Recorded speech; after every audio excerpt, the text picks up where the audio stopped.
Olá, galerinha, tudo bem? Professora Priscila Peixoto aqui, professora de redação de vocês. E hoje, na nossa videoaula, a gente vai trabalhar um pouquinho sobre conto. Professora, você já havia comentado sobre alguns gêneros textuais. O conto se enquadra como um gênero textual? Sim, o conto também se enquadra como um gênero textual e hoje a gente vai trabalhar esse gênero com um pouquinho mais de amor e carinho.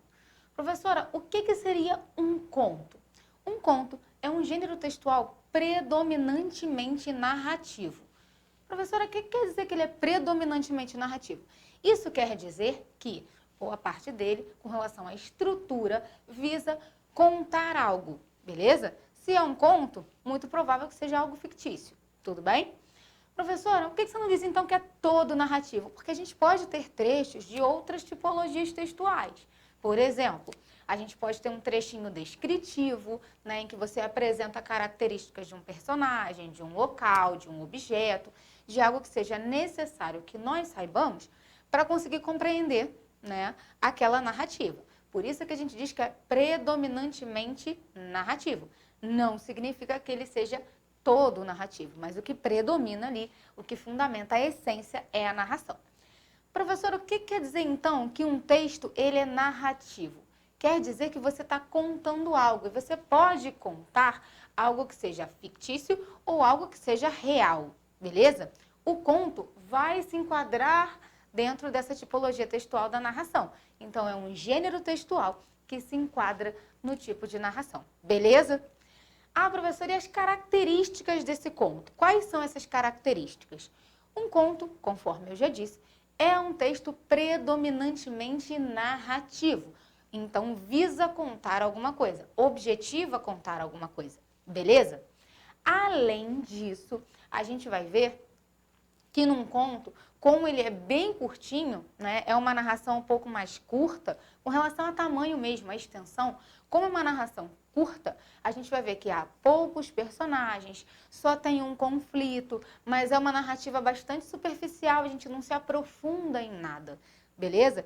E a gente tem várias possibilidades de conto, a gente tem contos de terror, contos de mistério, contos fantásticos, contos de fada, contos populares. A gente tem diversas possibilidades de trabalhar esses contos, beleza? Então, recapitulando aí para a gente começar a trabalhar com o nosso material. Se é conto, é um texto predominantemente narrativo, ou seja, o que vai predominar como essência é uma narração. Show de bola? Belezinha aí?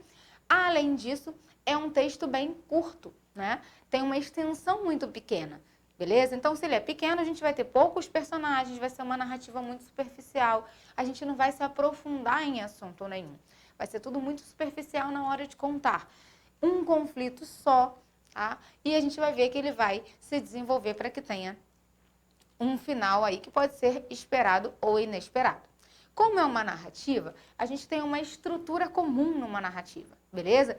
A gente tem um início, que a gente pode chamar de apresentação, é aquele parágrafo em que a gente, obviamente, apresenta as características importantes que você, que eu, que nós, enquanto leitores, precisamos saber para que a gente possa compreender o desenvolvimento da narrativa.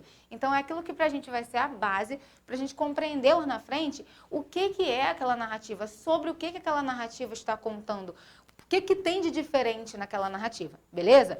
Isso geralmente a gente encontra no primeiro parágrafo ou nos primeiros parágrafos de um conto. Basicamente, a gente encontra isso em textos narrativos de maneira geral, mas como aqui a gente está trabalhando com um conto, que é uma narração um pouquinho mais curta, né? A gente encontra geralmente essa apresentação lá no primeiro parágrafo.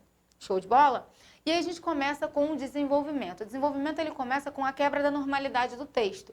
Sai daquilo que era comum, beleza? A gente chega ao clímax, que é o momento de maior tensão da história, que vai culminar, que vai nos levar até o desfecho da história, que seria o final desse conto. Belezinha? Então, a gente vai estruturar uma narrativa, qualquer narrativa, e como hoje a gente está tratando especificamente do conto, a gente vai especificar e estruturar essa narrativa dessa forma, beleza? A apresentação lá no primeiro parágrafo, tá? Se for um conto, porque é curtinho, então geralmente é só o primeiro parágrafo. O desenvolvimento que começa na quebra da normalidade do texto, aquilo que sai fora do que era comum, beleza?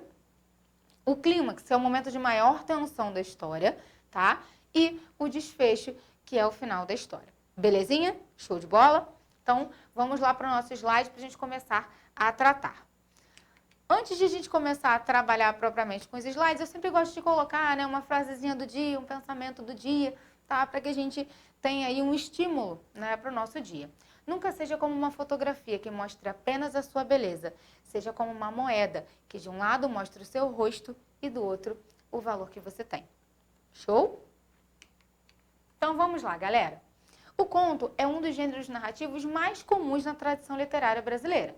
Grandes autores como Álvares de Azevedo, Machado de Assis ou Mário de Andrade são reconhecidamente excelentes contistas. Em virtude da importância do gênero, muitas faculdades e universidades solicitam aos candidatos, em seus vestibulares, que produzam contos. Isso já aconteceu bastante. Existem, inclusive, alguns tipos ou subcategorias desse gênero, entre os quais estão o conto de fadas ou o conto fantástico. Belezinha? A estrutura, conforme eu comentei com vocês. O gênero literário conto é estruturado como uma narrativa curta, isso é importante para que você anote aí no seu caderno, que envolve apenas um conflito, porque por ser curtinho, são poucos personagens e um conflito, uma situação, problema só. Nessa perspectiva, o momento de maior tensão do gênero é chamado de clímax, aquele momento de maior tensão que vai culminar no desfecho, tá? No final aí. Além disso, embora não seja uma regra, é comum que o conto apresente poucos personagens, o que é meio óbvio, né? Já que a gente tem, né, uma narrativa bem curtinha, um espaço ou cenário limitado, a gente vai ver que é um local limitado. Se a gente parar para pensar, por exemplo, na história da Chapeuzinho Vermelho, a gente tem um local limitado para que a situação aconteça, é um exemplo de conto fantástico, tá? Um recorte temporal reduzido, então a gente vai ter um período curto de tempo para que a situação aconteça. Enfim, a gente tem alguns elementos para essa narrativa, tá? Personagens, óbvio, qualquer narrativa precisa de personagens. Os personagens podem ser seres humanos, podem ser objetos, plantas, né? Podem ser animais. A gente pode ter várias possibilidades aí de personagens. Show de bola? O narrador, que é o ser que vai contar a história, tá? A gente tem aí 3 tipos de narrador, porém, no momento só vou trabalhar com vocês 2. O narrador personagem, que participa da história, e o narrador observador, que só conta a história. Se ele participar, ele vai narrar a história na primeira pessoa. Se ele só contar, não participar da história, né, ele vai ser um narrador observador, e aí ele vai contar a história na terceira pessoa. Belezinha? Professora, o tempo, né, o momento em que a história acontece, beleza?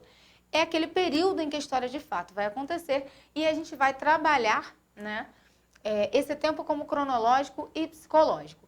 Professor, o que seria um tempo cronológico? É aquele que segue uma linha lógica de fatos, belezinha? E o tempo psicológico é aquele que só acontece na nossa cabeça. Exemplo, o flashback. O flashback é aquele que só acontece na nossa cabeça. Você está num momento, se lembrou de algo que já aconteceu há um tempo atrás, e aí você remete, você faz referência àquilo que aconteceu lá atrás, depois volta para aquele presente.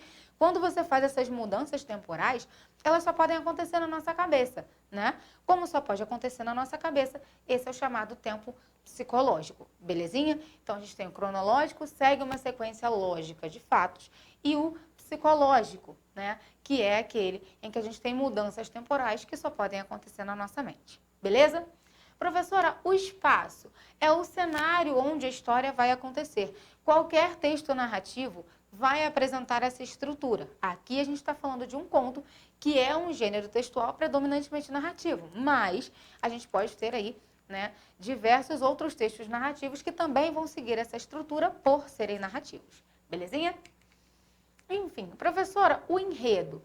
O que é esse enredo, professora? O enredo é como se fosse o resumão da história, tá? É o básico, é a essência da história. Aquilo que talvez você contaria para um amigo se ele te perguntasse sobre o que aquela história ali vai falar. Tudo bem? Professora, e o conflito? O que é o conflito, professora? É a situação, problema que a gente encontra nas histórias. Na Chapeuzinho Vermelho, por exemplo, né? Uma história infantil que eu creio que todos vocês conheçam, né? Quem são os personagens? A Chapeuzinho Vermelho, o Lobo Mau, a vovó, a mãe que aparece muito pouco na história E o caçador, enfim, o lenhador, né? Algumas versões aí colocam como caçador, outras versões colocam como lenhador. A gente só tem 5 personagens que aparecem na história. Para uma narração, são poucos personagens, mas como é um conto e ele é curtinho, faz bastante sentido. Professora, qual é o conflito? O conflito é que, de fato, a menina desobedeceu a mãe, né? E aí encontrou o lobo que quase a matou e quase matou a vovó. Não é isso? Então, essa seria aí a situação problema, beleza? Show de bola? O narrador, pelo menos em todas as versões que eu já li, o narrador ele é sempre observador, ele só conta, ele não participa, mas a história ela não é aprofundada. O tempo, professora? Tempo cronológico, tá? Ele segue uma sequência lógica de fatos. Caramba, professora, mas a história não tem nem sentido, não tem lógica. Um lobo que fala, engole a vovó inteira e depois ela sai viva da barriga dele. Beleza, tá? Pode não ter sentido a história, o conteúdo, beleza? Porém, ainda assim, a gente está seguindo uma sequência lógica de fatos para que aquilo ali vá acontecendo. Show? Botei aqui para vocês um exemplo de um conto, tá?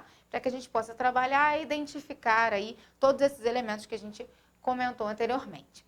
Bruxas não existem. Quando eu era garoto, acreditava em bruxas. Mulheres malvadas que passavam o tempo todo maquinando coisas perversas. Os meus amigos também acreditavam nisso. A prova, para nós, era uma mulher muito velha, uma solteirona que morava numa casinha caindo aos pedaços no fim da nossa rua. Seu nome era Ana Custódio, mas nós só a chamávamos de bruxa. Não sei se vocês repararam, mas aqui o narrador ele participa da história. É um narrador personagem. Tanto é que a gente usa a primeira pessoa nessa história. Olha, quando eu era garoto, ele se coloca no texto. Se ele se coloca no texto, o narrador ali é o chamado narrador personagem. Ele participa. Belezinha? Era muito feia ela. Gorda, enorme, os cabelos pareciam palha, o nariz era comprido. Ela tinha uma enorme verruga no queixo, marca registrada de bruxas, né? E estava sempre falando sozinha.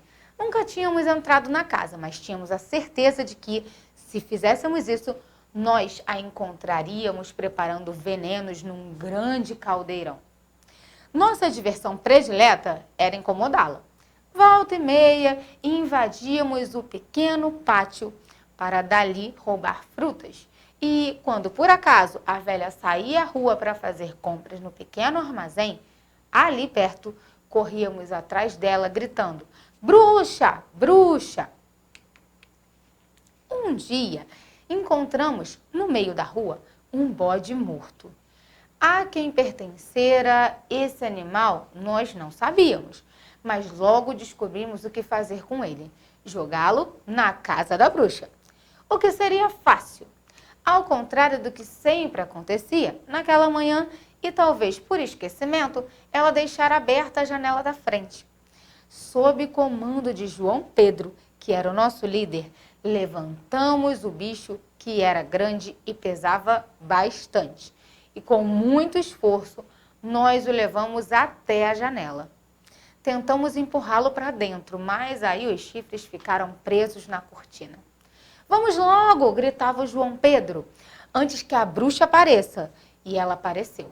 No momento exato em que finalmente conseguíamos introduzir o bode pela janela, a porta se abriu e ali estava ela, a bruxa, empunhando um cabo de vassoura.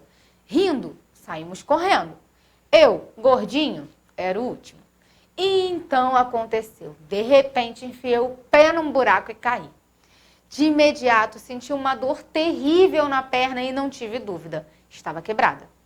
Gemendo, tentei me levantar, mas não consegui. E a bruxa, caminhando com dificuldade, mas com o cabo de vassoura na mão, aproximava-se. Àquela altura, a turma estava longe, ninguém poderia me ajudar e a mulher, sem dúvida, descarregaria em mim a sua fúria. Em um momento, ela estava junto a mim, transtornada de raiva. Mas aí, viu a minha perna, instantaneamente mudou. Agachou-se junto a mim e começou a examiná-la com uma habilidade surpreendente. "Está quebrada", disse por fim. "Mas podemos dar um jeito, não se preocupe. Sei fazer isso. Fui enfermeira há muitos anos. Trabalhei em hospital. Confie em mim. Dividiu o cabo de vassoura em 3 pedaços e com eles, e com o seu cinto de pano, improvisou uma tala, imobilizando minha perna. A dor diminuiu muito e, amparado nela, fui até a minha casa.